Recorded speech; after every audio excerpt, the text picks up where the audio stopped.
എൻ്റെ ആഗ്രഹം എൻ്റെ കുഞ്ഞ് ഭയങ്കര സന്തോഷം. എനിക്ക് ആദ്യത്തെ ബുക്ക് ഞാൻ ഇന്ന് എൻ്റെ ജീവിതത്തിൽ മറക്കത്തില്ല. മോൻ്റെ ഒരു ആഗ്രഹം സാധിക്കാൻ പറ്റി എന്നുള്ളത്. എത്ര വൈകിലും എന്ത് റിസ്ക് എടുത്താലും പഠിപ്പിക്കണം എന്നോർത്ത് കൊച്ചു വഴി കൂടെ ആണെങ്കിൽ ഞാൻ പൊക്കിയെടുത്ത് എന്തായാലും +2 വരെ എൻ്റെ ബുദ്ധിമുട്ടുണ്ട്. സാറ് തന്നെ കൊണ്ടുപോയി. ഇപ്പോൾ ഡിഗ്രി ആയപ്പോഴും കോളേജിൽ ഞാൻ തന്നെ സൈക്കിൾ ഉരുട്ടറിയാത്ത ഞാൻ 2 വീലർ ലൈസൻസ് എടുത്ത് പഠിച്ചു. പ്രപഞ്ചത്തിൽ അമ്മയേക്കാൾ വലിയ പോരാളി ആരുണ്ട് അല്ലേ? ആലപ്പുഴയിലെ കഞ്ഞിപ്പാടം എന്ന ഗ്രാമത്തിലെ അജേഷിന്റെ വീട്ടിലേക്ക് എത്തിയാൽ ധീരമായ തീരുമാനങ്ങളും പതറാത്ത ചുവടുകളുമായി മുന്നോട്ടു പോകുന്ന ഒരമ്മയെ നമുക്ക് കാണാം. ശാരീരിക പരിമിതികളെ അതിജീവിച്ച് ഒരു പുസ്തകം എഴുതണം എന്ന മകന്റെ ആഗ്രഹം നിറവേറ്റാൻ വേണ്ടി പോരാടിയ ഒരു അമ്മയുടെ ജീവിതം. പ്രീ ഡിഗ്രി ആയിരുന്നു പഠിച്ചത്. പിന്നെ ഇപ്പം മക്കളുടെ പഠിത്തം കഴിഞ്ഞപ്പോൾ ഒരു ആഗ്രഹം പഠിക്കണമെന്ന്. ശ്രീനാരായണ ഗുരു ഓപ്പൺ യൂണിവേഴ്സിറ്റിയിൽ സോഷ്യോളജിക്ക് ചേർന്ന് ഇപ്പോൾ ചേർന്ന് 2nd ഇയർ ആയി. അതിൻ്റെ എക്സാമും കാര്യങ്ങളുമായിട്ട് നടക്കുകയാണ്. കാര്യം നമ്മൾ ഒന്ന് വിചാരിച്ചാൽ ചെയ്യണമെന്ന് തീരുമാനിച്ച് എന്ത് റിസ്ക് എടുക്കുവാണെങ്കിൽ നമ്മളെ ഹെൽപ്പ് ചെയ്യാൻ ഒത്തിരി പേര് കാണുമെന്ന് എനിക്ക് തോന്നി. ഇരിക്കാൻ പറ്റില്ല, കാലൊക്കെ മടക്കാൻ പ്രയാസമാണ്. കൈയൊക്കെ ആണെങ്കിൽ നല്ല ഇതിൽ വരില്ല. ഒരു കാര്യം അവന് ചെയ്യാൻ പറ്റില്ല. അപ്പം നമ്മളെല്ലാം അവന് ചെയ്തു കൊടുക്കണം. ഊർന്ന് താഴോട്ട് പോകും. വീൽ ചെയറിൽ തന്നെ ബെൽറ്റ് ഇല്ലാതെ അവന് ഇരിക്കാൻ പറ്റില്ല. ഒന്ന് തുമ്മുകയോ ചുമയ്ക്കുകയോ ചെയ്യുമ്പോൾ ഇങ്ങനെ പോകും. ഒത്തിരി സ്ട്രെയിൻ ചെയ്യുമ്പോഴും അവൻ എന്തെങ്കിലും സംസാരിക്കാൻ പെട്ടെന്ന് അങ്ങ് എന്തെങ്കിലും ഒരു കാര്യം കണ്ടു കഴിഞ്ഞ് ഞെട്ടി താഴോട്ടങ്ങ് വീഴാൻ പോകും. കുറേ നേരം അതിന് ഇരിക്കും. പക്ഷെ തന്നെയാണെങ്കിൽ കുറേ നേരം അവൻ സൈലൻ്റായിട്ട് ഇരുന്ന് എന്തെങ്കിലുമൊക്കെ എഴുതുകയാണെങ്കിൽ മൊബൈലുമായിട്ട് ഒറ്റയ്ക്ക് അവൻ റൂമിൻ്റെ അകത്തിരുന്ന് മൊബൈലുമായിട്ട് ഇരുന്നോളും. പക്ഷെ അവൻ എപ്പോഴും ഒരു പലക എന്തെങ്കിലും ഒരു താങ്ങ് വേണം. ഈ കൈ ബാലൻസ് ചെയ്യണം. ഇടത് കൈക്കാണ് അവൻ കൂടുതൽ ബാലൻസ് ചെയ്യുന്നത്. അപ്പോൾ ഈ കൈ ഇങ്ങനെ വെച്ചിട്ടൊരു ബാലൻസിൽ വെച്ചാണ് അവനെല്ലാം ചെയ്യുന്നത്. ഈ ഇടത് കൈ ഇങ്ങനെ പിടിച്ചിട്ടാണ്. വലത് കൈ കൊണ്ട് ഇതിനെ ഭയങ്കര മുട്ട് കൊണ്ടൊക്കെ ഇങ്ങനെ തട്ടി എൻ്റെ മൊബൈലൊക്കെ ആണെങ്കിലും അതൊക്കെ അവൻ ഇരുന്നിട്ട് കുറച്ച് നേരം താഴെ പോകും. മിക്കവാറും ശബ്ദം കേട്ടുകൊണ്ടിരുമ്പോൾ മൊബൈൽ താഴെ കിടക്കുമായിരിക്കും. ഒന്നിൽ പലക താഴെ കിടക്കും, എന്തെങ്കിലുമൊക്കെ താഴെ ആയിരിക്കും.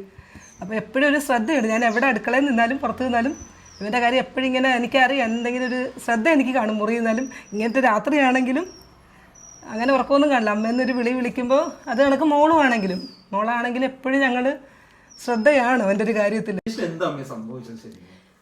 ഇവനെ നമുക്കറിയില്ല. ഞങ്ങൾ ഒരു ഉള്ളിലോട്ട് പാടത്ത് നടക്കൊരു സ്ഥലത്ത് താമസിക്കാമെന്ന്, കൊച്ചിൻ്റെ വീട്ടിൽ താമസിക്കാമെന്ന്. പക്ഷേ ഇവന് നടക്കുമ്പോൾ ഒരു ബാലൻസ് കേട് വന്നപ്പോഴേ ശ്രദ്ധിക്കാൻ തുടങ്ങി.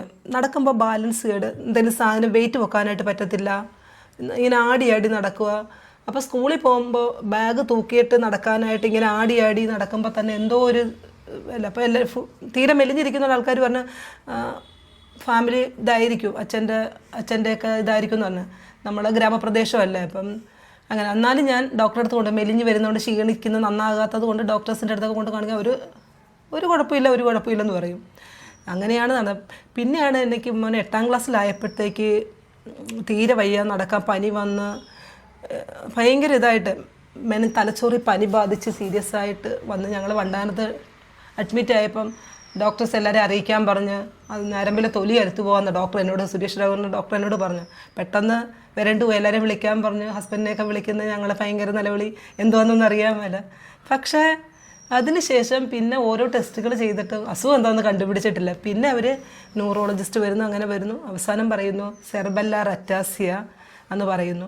ബാംഗ്ലൂർ കൊണ്ടുപോകാൻ പറഞ്ഞു. ബാംഗ്ലൂർ കൊണ്ടുപോയി നിംഹാൻസി മണിപ്പാലിൽ ഇങ്ങനെ എല്ലാ ടെസ്റ്റുകളൊക്കെ ചെയ്തിട്ടും സ്ലോലി പ്രോഗ്രസീവ് എന്നാണ് കാണിക്കുന്നത്. എന്താണെന്ന് നമുക്കറിയാൻ പറ്റില്ല. ഏജ് കൂടുന്ന വെച്ചാൽ വീക്കായിട്ട് വരും. അപ്പം നട്ടെല്ലൊക്കെ ഇപ്പോൾ വളഞ്ഞു, അവനിരിക്കാൻ പ്രയാസമാണ്, കാല് വലിച്ച് സ്വന്തമായിട്ട് മടക്കി വെക്കാൻ പ്രയാസമാണ്, കൈ കൊണ്ട് ചെയ്യാൻ പ്രയാസമാണ്. അങ്ങനെ. അപ്പം നമുക്ക് എന്താണെന്ന് അറിയത്തില്ല. കാര്യം സ്കൂളിൽ പോകാനാണെങ്കിൽ എങ്ങനെയെങ്കിലും ഞാൻ ചിന്തിച്ചത് വേറൊന്നുമല്ല. എത്ര വൈകിലും എന്ത് റിസ്ക് എടുത്താലും പഠിപ്പിക്കണമെന്ന് ഓർത്ത് കൊച്ചു വഴി കൂടെ ആണെങ്കിൽ ഞാൻ പൊക്കിയെടുത്ത് എന്തായാലും +2 വരെ എൻ്റെ ബുദ്ധിമുട്ടുണ്ട്. സാറ് തന്നെ കൊണ്ടുപോയി. ഇപ്പോൾ ഡിഗ്രി ആയപ്പോഴും കോളേജിൽ ഞാൻ തന്നെ സൈക്കിൾ ഉരുട്ടറിയാത്ത ഞാൻ 2 വീലർ ലൈസൻസ് എടുത്ത് പഠിച്ചു.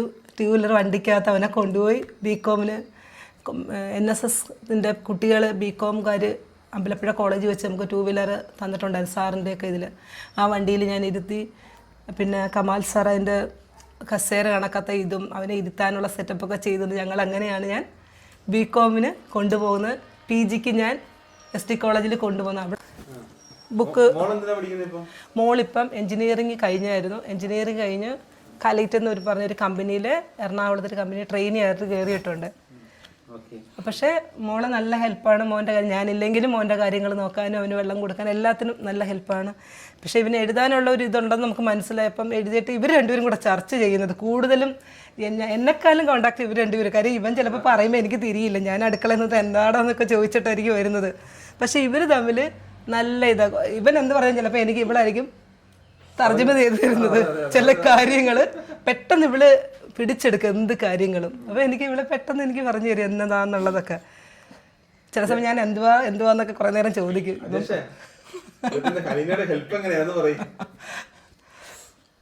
പക്ഷേ എൻ്റെ ആഗ്രഹം, എൻ്റെ കുഞ്ഞ് ഭയങ്കര സന്തോഷം. എനിക്ക് ആദ്യത്തെ ബുക്ക് ഞാൻ ഇന്ന് എൻ്റെ ജീവിതത്തിൽ മറക്കത്തില്ല. മോൻ്റെ ഒരു ആഗ്രഹം സാധിക്കാൻ പറ്റിയെന്നുള്ളത് എൻ്റെ എന്നെ അതിന് ഒത്തിരി പേര് ഹെൽപ്പ് ചെയ്യുക. പ്രത്യേകിച്ച് എൻ്റെ അനിയത്തി സിസ്റ്റർ അറിയത്തില്ല. ഞാൻ ഓർക്കും ഇങ്ങനത്തെ ഒരു അനിയത്തി ഇല്ലെങ്കിൽ എനിക്ക് ബുക്ക് പ്രസിദ്ധീകരിക്കാൻ പറ്റുമെന്ന് പോലും അറിയത്തില്ല. അതിനു വേണ്ടി ഹെൽപ്പ് ചെയ്തിട്ടുണ്ട് എന്നെ.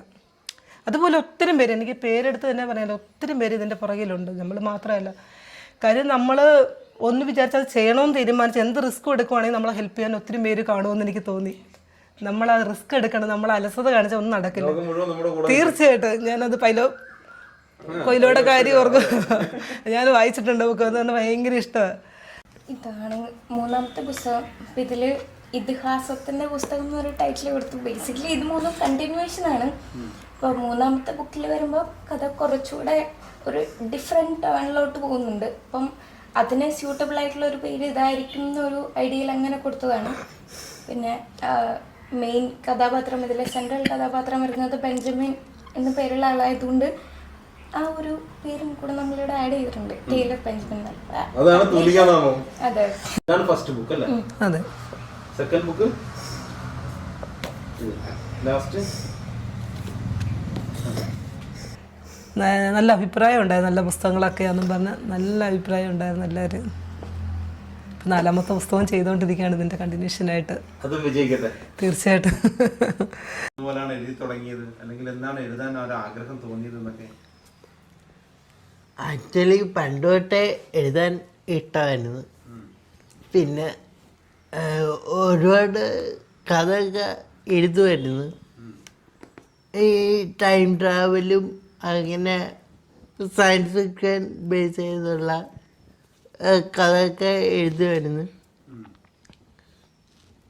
അതങ്ങ് പിന്നീട് എപ്പോഴും എനിക്ക് കഞ്ചറിങ് സിനിമ കണ്ട് അത് കണ്ടപ്പം ഒരു ഹൊറർ വൈബിലുള്ളൊരു സ്റ്റോറി എഴുതാനൊന്ന് തോന്നി. അങ്ങനെ അത് സ്റ്റാർട്ട് ചെയ്തെടുത്തപ്പോഴാണ് ഹാരി പോട്ടർ കാണാൻ ഇതായത്. അത് കണ്ടപ്പോൾ ഒരു സീരീസ് ആക്കണം എന്ന് തോന്നി. അങ്ങനെ ചെയ്തു വന്നപ്പോഴാണ് ഇതായത്. എനിക്ക് ചേച്ചിയെ കുറിച്ച് അറിയാനുള്ളത്, ചേച്ചി എവിടെ വരെ പഠിച്ചിട്ടുണ്ട്? ഞാൻ പ്രീ ഡിഗ്രി ആയിരുന്നു പഠിച്ചത്. പിന്നെ ഇപ്പം മക്കളുടെ പഠിത്തം കഴിഞ്ഞപ്പോൾ ഒരു ആഗ്രഹം പഠിക്കണമെന്ന്. അപ്പം ഞാനോർത്ത് ഇവരെയൊക്കെ പഠിത്തം കഴിഞ്ഞപ്പോൾ ഞാനോർത്ത് എന്തായാലും 19 വയസ്സ് കഴിഞ്ഞ 51 വയസ്സ്. അപ്പോൾ ഞാനോർത്തെന്നാൽ സോഷ്യോളജി എടുത്ത് പഠിക്കാന്ന് വെച്ചിട്ട് SGOയുടെ ശ്രീനാരായണ ഗുരു ഓപ്പൺ യൂണിവേഴ്സിറ്റിയിൽ സോഷ്യോളജിക്ക് ചേർന്ന് ഇപ്പോൾ ചേർന്ന് 2nd ഇയറായി. അതിൻ്റെ എക്സാമും കാര്യങ്ങളുമായിട്ട് നടക്കുകയാണ്. അപ്പോൾ ഓൺലൈൻ ക്ലാസ് ചെറുതായിട്ട് കാണത്തുള്ളൂ. അപ്പോൾ അവിടെ ഓപ്പൺ യൂണിവേഴ്സിറ്റിയിലായതുകൊണ്ട് ഓൺലൈനായിട്ട് നമുക്ക് നോട്ട് വാങ്ങിച്ച് പഠിക്കാൻ, എക്സാം എഴുതിയാൽ മതി. അതൊരാഗ്രഹം കൊണ്ട് പഠിക്കുകയാണ്. എന്നെ കാണുമ്പോൾ ഞാൻ എപ്പോഴും ഓർക്കും, എല്ലാവരും ഇങ്ങനെ പറയും. ചിലർ എന്നോട് പറയും, ഞാൻ ഒരു വീട്ടിൽ കാണാൻ പോയപ്പം അയാൾ സങ്കടം പറഞ്ഞു, എന്തുവാ ജി നമ്മുടെ ജീവിതം. ഞാൻ എന്ത് ജീവിതം എന്താണെന്ന് ചോദിച്ചു. നമുക്കെന്താ ഇങ്ങനെ തന്നെ, ദൈവം എന്താ നമുക്കിങ്ങനെ. ഞാൻ ചോദിച്ചേ, നല്ല ബുദ്ധിയുള്ള കുഞ്ഞുങ്ങളെ കൊടുത്തിട്ട് എന്തോരം ഡ്രഗ്സിനും മദ്യത്തിനും അടിമയായിട്ട് എന്തുമാത്രം റിസ്ക് എടുത്ത് തന്തയും തള്ളയും വീട്ടിൽ അച്ഛനും അമ്മയും എന്ത് റിസ്ക് എടുത്ത് അവർ ജീവിക്കുന്നത്. അവർക്ക് ഉറക്കം പോലും കാണത്തില്ല ഈ കുഞ്ഞുങ്ങൾ പോയി. ഞാനോടത്ത് ഒരു ദോഷയില്ലാത്ത 2 കുഞ്ഞുങ്ങളെ തരുമ്പോൾ നമ്മളെന്തിനാ? പ്രശ്നങ്ങളില്ലാത്ത ആരെങ്കിലും ഉണ്ട്? എല്ലാവർക്കും പ്രശ്നമുണ്ട്. പിന്നെ നമുക്ക് ചിലപ്പോൾ സമ്മർദ്ദം കൂടി വരുമ്പോൾ നമ്മൾ ഇമോഷണൽ ആകും, ദേഷ്യപ്പെടും, സങ്കടപ്പെടും, എല്ലാം ഉണ്ട്. എല്ലാ വീട്ടിലും അതല്ലേ. ഞാൻ എപ്പോഴും ഞാൻ അഭിമാനമാണ് എനിക്ക്. ഞാൻ എന്ന് എൻ്റെ മക്കളെ കുറിച്ച് ഓർത്ത് അഭിമാനം മാത്രമേ ഉള്ളൂ എനിക്ക്. ഇതിന് ഇവന് സിവിയർ ആയിപ്പോയി. ട്രീറ്റ്മെൻറ്റ് കണ്ടുപിടിച്ചിട്ടില്ല ഇതുവരെ. ഇതിന് ഇതിന് അതെ ജനറ്റിക് പ്രോബ്ലമാണ്, FA എന്ന് പറയാം. കാരണം കണ്ടുപിടിച്ചിട്ടില്ല. പിന്നെ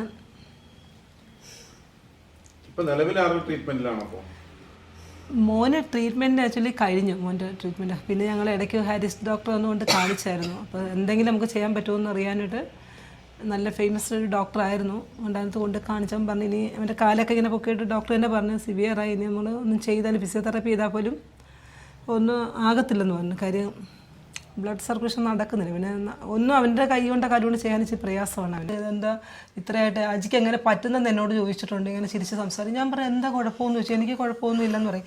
നമ്മൾ കുറച്ച് റിസ്ക് എടുക്കണം. നമ്മൾ ഈ ഭൂമിയിലേക്ക് വന്നത് നമ്മളെ കൊണ്ട്, ഞാൻ എപ്പോഴും പറയുന്നത് നമ്മൾ കുറച്ച് നാൾ ജീവിച്ച് മരിച്ചു പോകുന്നതിന് നല്ലത് നമ്മൾ കുറച്ച് മരിച്ചു കഴിഞ്ഞാൽ അവർ ഇന്നത് ചെയ്തിരുന്നു അല്ലെങ്കിൽ ഇന്നൊരാളായിരുന്നു എന്ന് എനിക്ക് ഭയങ്കര ആഗ്രഹമാണ്. ഞാൻ എല്ലാവരോടും, ചിലരോട് ഞാൻ പറഞ്ഞിട്ടുണ്ട്, എല്ലാവരോടും അല്ലെങ്കിൽ കുറച്ച് പേരോട്, നമ്മൾ ജീവിച്ച് എന്നും ജീവിക്കുന്നു, കഴിക്കുന്നു, കിടന്നുറങ്ങുന്നു, പോകുന്നു, നമ്മളാരും അറിയും. നമ്മളെ കൊണ്ട് എന്ത് പറ്റും, ഒത്തിരി ഇല്ലെങ്കിലും നമ്മുടെ പരിമിതിയിൽ നിന്ന് എന്തെങ്കിലും ആകാൻ പറ്റുവാണെങ്കിൽ അത് തന്നെ വലിയ കാര്യം. ഞാനത് എപ്പോഴും പറയുന്നൊരു കാര്യം എല്ലാവരോടും. അതുകൊണ്ട് എനിക്ക് അതിനെ കുറിച്ചൊന്നും ബോധമല്ലേ. എനിക്ക് ഏറ്റവും പോസിറ്റീവായിട്ട് എൻ്റെ മക്കളോട് എന്ത് ഷെയർ ചെയ്യാനും, പ്രത്യേകിച്ച് മോനോട് എനിക്ക് എന്തെങ്കിലും സങ്കടം ചെറുതായിട്ട് വന്നു കഴിഞ്ഞാൽ ഞാൻ അവൻ്റെ അടുത്തുനിന്ന് ഇങ്ങനെ നോൺ സ്റ്റോപ്പായിട്ട് ചില സമയം കരയും ചെയ്യും, കണ്ണിക്കൂടെ വെള്ളവും വരും. ഇങ്ങനെ വർത്താനം പറഞ്ഞുകൊണ്ടിരിക്കുമ്പോൾ അവനെല്ലാം ഇങ്ങനെ കേട്ടിട്ട് അതിൻ്റെ സൊല്യൂഷൻ തരും. അവനോട് സംസാരിച്ച് കഴിഞ്ഞാൽ എനിക്ക് പിന്നെ സങ്കടമില്ല. ഞാനത് എല്ലാവരോടും പറഞ്ഞിട്ടുണ്ട്. എൻ്റെ മോൻ്റെ അടുത്ത് കുറച്ച് നേരം വർത്താനം പറഞ്ഞാൽ നിന്നാൽ മതി, അവൻ്റെ മോട്ടിവേഷൻ കേട്ടാൽ പിന്നെ നമുക്ക് സങ്കടമേ വരികയില്ല.